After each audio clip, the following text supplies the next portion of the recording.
Good evening, everyone. This is Robert Newkirk, and I'd like to welcome you back to our YouTube channel.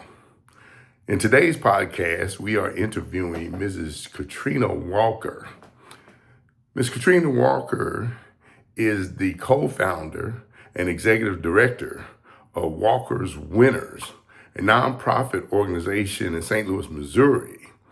She co-founded this organization with her son, Jordan Walker, who's the outfielder for the St. Louis Cardinals. Katrina Walker, she has a degree from Harvard University. She also has degrees from Emory University in Atlanta and Washington University in St. Louis, Missouri. She has 25 years in public education, and she has taught 9th grade, 11th grade, and 12th grades, served as an IB coordinator and department chair, and led a 400-member National Honor Society organization. She believes that every student deserves access to rigorous and engaging education, regardless of zip code or family's bank account. Her personal statement is the philosophical term of budgeting in 3 dimensions. Katrina has said, personal experience has taught me that one's ability to come to fruition through access to opportunities and resources, coupled with one's own hard work. When we invest in young people, when we help them manifest their potential, not only do we make them better, but we make our communities better because we honor the commitment we should have to each other and to our future. So sit back and stay tuned because this is going to be good. And I'd like to introduce you to Mrs. Katrina Walker. Hello, everyone. This is Robert Newkirk with segment 2 of our series of budgeting in 3 dimensions. And I'm here with Mrs. Katrina Walker. And we just got understanding of how she came to the conclusion that her calling in life was to be a teacher.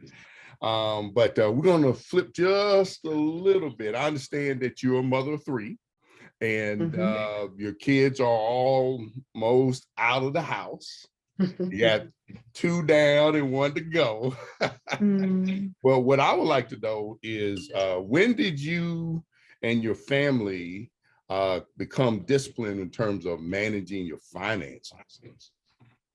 That's a great question. I would say that both Derek and I benefited from having like really good role models.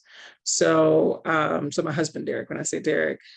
So for me, my mom came from like a line of savers, and part of it I think grew out of the Depression.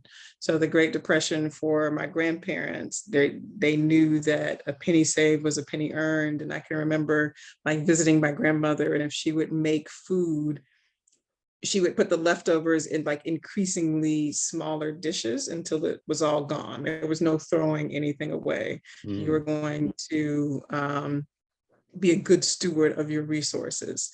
And the other thing, for my grandmother, she was teaching at a time where the discrepancy in what Black teachers and educators were paid and what white teachers and educators were paid, there was a stark difference between that. So she had to work, but she also had to be entrepreneurial. So she had her own hair business that, she worked in the evenings in her home. She had turned like a back room into a place where she can do hair.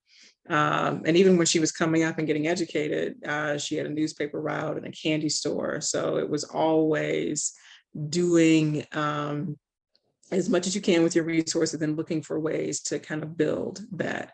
So my mom, is a saver. She is, would put a little bit aside in every paycheck. And, when I was in college, it was the money that she'd set aside that way that she would send to me for spending money. So I always had really good role models in that sense. And then Derek, and growing up with his mom, really had limited means. So she took in typing. She would type people's dissertations in addition to the work that she did, just to kind of supplement income. And so Derek learned to type because he would help her with that business. And so I can remember when we first got married, then the way that he would budget is by putting like the money that he needed for different bills in different envelopes. So he would kind of cash out and then set aside that money in envelopes as a tangible way of saying that this money has a job and this is the job that it has. And so for me, I've also just been a saver, don't like to spend money if I don't have to. So when we came together, we were like-minded. And I think that is helpful. Like sometimes I hear in marriages, one of the challenges is that people have different attitudes towards money.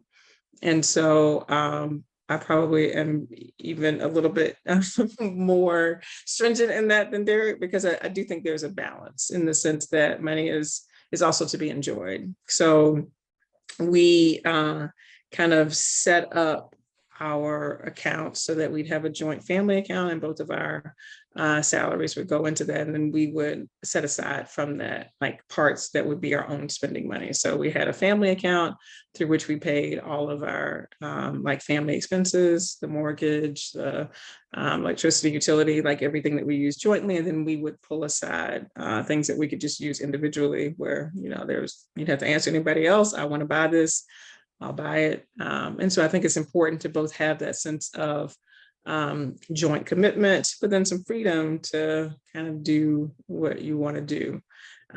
So Derek also had good role models when it came to the corporate side. Like one of his mentors encouraged him to enroll in the 401k and over-index on it, like kind of put more in it. Typically, you know, the rule of thumb is like 10% to investment, 10% to savings, 10% to tithing, and kind of taking it from there. And so he would, he started, I think, at that, maybe not quite at the 10%, but gradually moved up and then tried to do a little bit more. And then, you know, if you were to make a bonus, then also making sure to probably, you know, to give a little bit more to 401k out of there.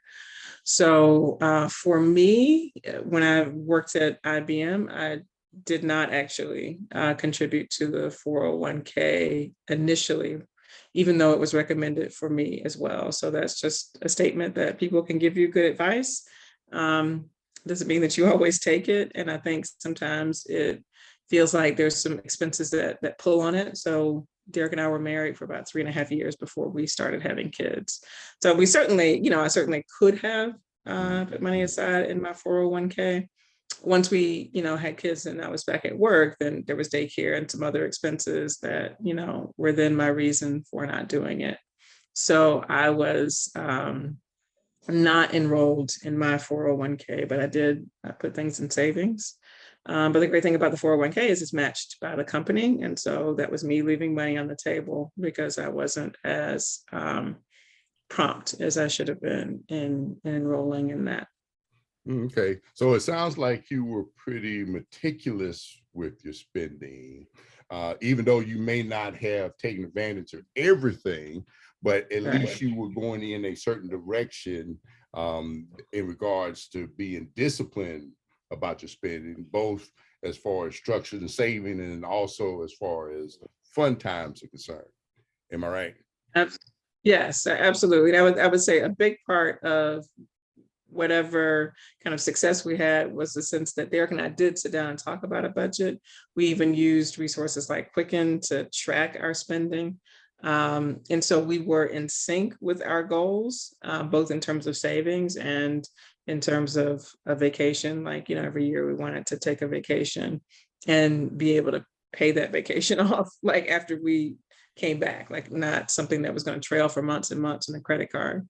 So, so both being goal oriented in what we wanted to save, and then how we wanted to use our money to enjoy ourselves. Okay.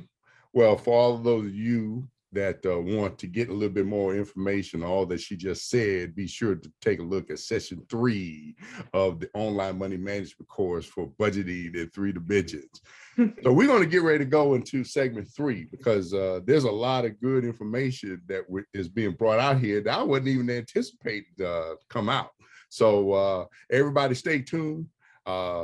Session 3 is coming to you in just a few, dealing with budgeting in 3 dimensions. This is Robert Newkirk, and I would like to thank you for visiting our YouTube channel. If you like some more information about Walker's Winners, feel free to visit their website at www.walkerswinners.org. And also, I'd like to invite you to subscribe to our YouTube channel and find some more information about us at our website, www.robertfnewkirk.com. Thank you so much for visiting, and I look forward to the next opportunity to talk to you around our theme, budgeting in 3 dimensions.